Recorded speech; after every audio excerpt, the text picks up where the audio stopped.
అన్ని టెస్టులు ఫ్రీ అంటూ మెడికల్ క్యాంపులు పెడతారు.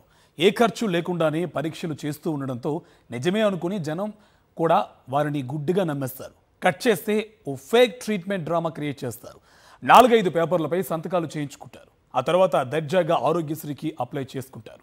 అలా వచ్చిన డబ్బును తమ ఖాతాల్లోకి మళ్లించుకుంటారు. ఇదేదో సినిమా సన్నివేశం కాదు. కూటమి నేతల కనుసన్నల్లో నడుస్తున్న ఓ ప్రైవేట్ ఆసుపత్రిలో జరుగుతున్న బాగోతం. ఇంతకీ ఆ నకిలీ హాస్పిటల్ ఎక్కడుంది? ప్రజల్ని మోసం చేస్తూ వాళ్ల ప్రాణాలతో చెలగాటమాడుతున్న ఆ హాస్పిటల్ దందాపై స్పెషల్ స్టోరీ. కూటమి ప్రభుత్వంలో ఒక్కో నేత ఒక్కో రకంగా దోపిడీకి తెరతీస్తున్నారు. మట్టి, ఇసుక, మద్యం, రేషన్ బియ్యం వంటివి దోచుకున్నది సరిపోక ఇప్పుడు ప్రైవేట్ ఆసుపత్రులను అడ్డుపెట్టుకుని ఆపరేషన్లు, ట్రీట్మెంట్లు చేయకుండానే అన్నీ చేసినట్లు బిల్లులు సృష్టించి భారీగా దోచేస్తున్నారు. కృష్ణా జిల్లా గుడివాడలోని ఈవీఆర్ ఆసుపత్రి నిర్వాకమే దీనికి పెద్ద ఉదాహరణ. ఇదిగో ఇక్కడ కనిపిస్తున్న ఈమె పేరు యాళ్ల సావిత్రి. గుడివాడ మండలం మల్లాయపాలెంలోని శ్రీకాళహస్తి కాలనీకి చెందిన సావిత్రికి గుండె సంబంధిత సమస్య ఉంది. గుడివాడలోని ఈవీఆర్ ఆసుపత్రి ఈవీఆర్ చారిటబుల్ ట్రస్ట్ పేరుతో ఉచిత వైద్య శిబిరం ఏర్పాటు చేశారు అని, యాంజియోగ్రామ్ కు ఉచితంగా టెస్టులు చేస్తారు అని ప్రకటించడంతో సావిత్రి, ఆమె భర్త శంకర్రావు ఈ నెల 15వ తేదీన ఈవీఆర్ చారిటబుల్ ట్రస్ట్ ఏర్పాటు చేసిన మెడికల్ క్యాంపుకు వెళ్లారు.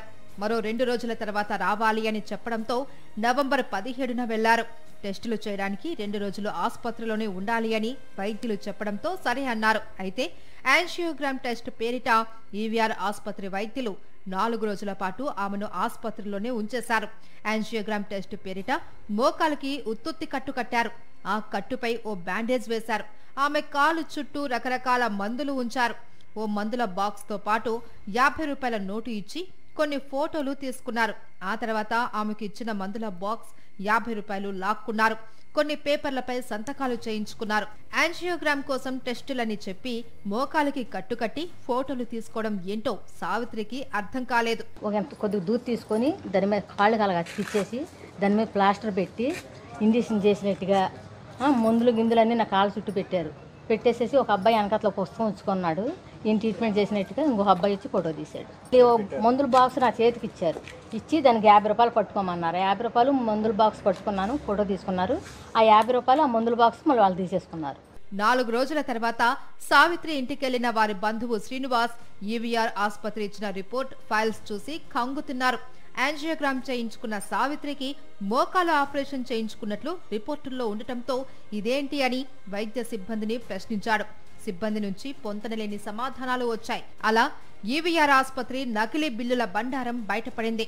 వాళ్ళ హార్ట్ ప్రాబ్లం ఉండి వెళ్తే ఎంజియోగ్రామ్ చేయాలని చెప్పి హాస్పిటల్ అడ్మిట్ చేసుకుని 4 డేస్ ఉంచుకొని ఎంజియోగ్రామ్ చేసి పంపించారు. పంపించిన తర్వాత ఈ ఫైల్ అది ఇచ్చారండి. ఫైల్ ఇచ్చిన తర్వాత ఒక వారం రోజుల తర్వాత స్టంట్ వేయాల్సి వచ్చి నేను ఈ ఫైల్ రిఫర్ చేస్తుంటే దాంట్లో మోకాలకి ట్రీట్మెంట్ చేసినట్టుగా ఆరోగ్యశ్రీ అప్లై చేసినట్టుగా ఉందండి. వీళ్ళని అడిగాను, మోకాలకి ఏమైనా చేసి అసలు మాకు ఆరోగ్యశ్రీ పెట్టినట్టు కానీ మాకు ఆరోగ్యశ్రీ సంతకాలు కానీ మాకేం తెలియదు బాబు, ఏవో ఏలు ముద్ర వేసుకున్న సంతకాలు పెట్టుకున్న ఫ్రీ కాబట్టి సంతకాలు పెట్టించాలని చెప్పి పెట్టేశాము. ఆ తర్వాత నేను అది చెప్పారు. ఇంత విచ్చలవిడిగా పబ్లిక్ గా రోగుల్ని మోసం చేస్తున్న ఈ హాస్పిటల్ వెనుక టీడీపీ నేతలున్నారు. ఎన్టీఆర్ వైద్య సేవ పథకాన్ని పక్కదారి పట్టించి భారీగా నకిలీ మెడికల్ రికార్డులను తయారు చేసి టీడీపీ నేతల అనుచరులు కొందరు ఈ మోసాలకు పాల్పడుతున్నారు.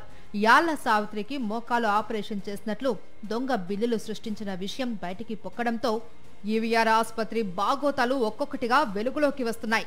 అయితే చాలా కాలంగా ఈ దోపిడీ కొనసాగుతున్నప్పటికీ టీడీపీ పార్టీకి చెందిన ఆసుపత్రి కావడంతో ఇన్నాళ్లు గుట్టు చప్పుడు కాకుండా ఈ దంతా నడుస్తోంది అనే విమర్శలు వినిపిస్తున్నాయి.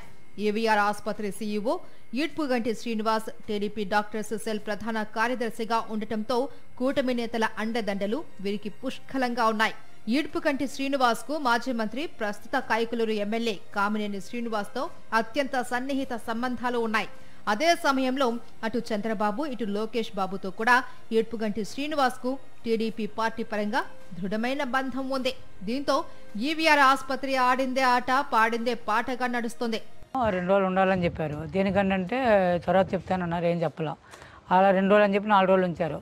4 రోజులు నుంచి టెస్ట్ చేసిన తర్వాత టెస్ట్ ఒకటి ఇచ్చారు. సీడీ అడిగితే 10,000 కావాలని అడిగారు. ఫ్రీ అని పెట్టి మళ్ళీ 10,000 ఆడడం ఎంతవరకు కరెక్టో?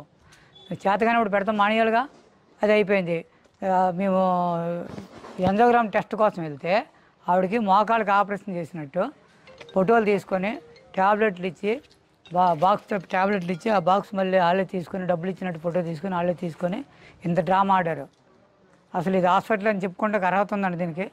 ఎన్టీఆర్ వైద్య సేవలో చికిత్స పొందిన వారి ఫోన్ నెంబర్లు కాకుండా ఆసుపత్రిలో పనిచేసే నమ్మకస్తులైన వారి నెంబర్లను అప్లోడ్ చేసినట్లు కూడా ఈవీఆర్ ఆసుపత్రిపై ఆరోపణలు వినిపిస్తున్నాయి. జెనరిక్ మందులను బ్రాండెడ్ మందులుగా రోగులకు అమ్మి ఆ విధంగానూ సొమ్ము చేసుకుంటున్నట్లు విమర్శలు వస్తున్నాయి.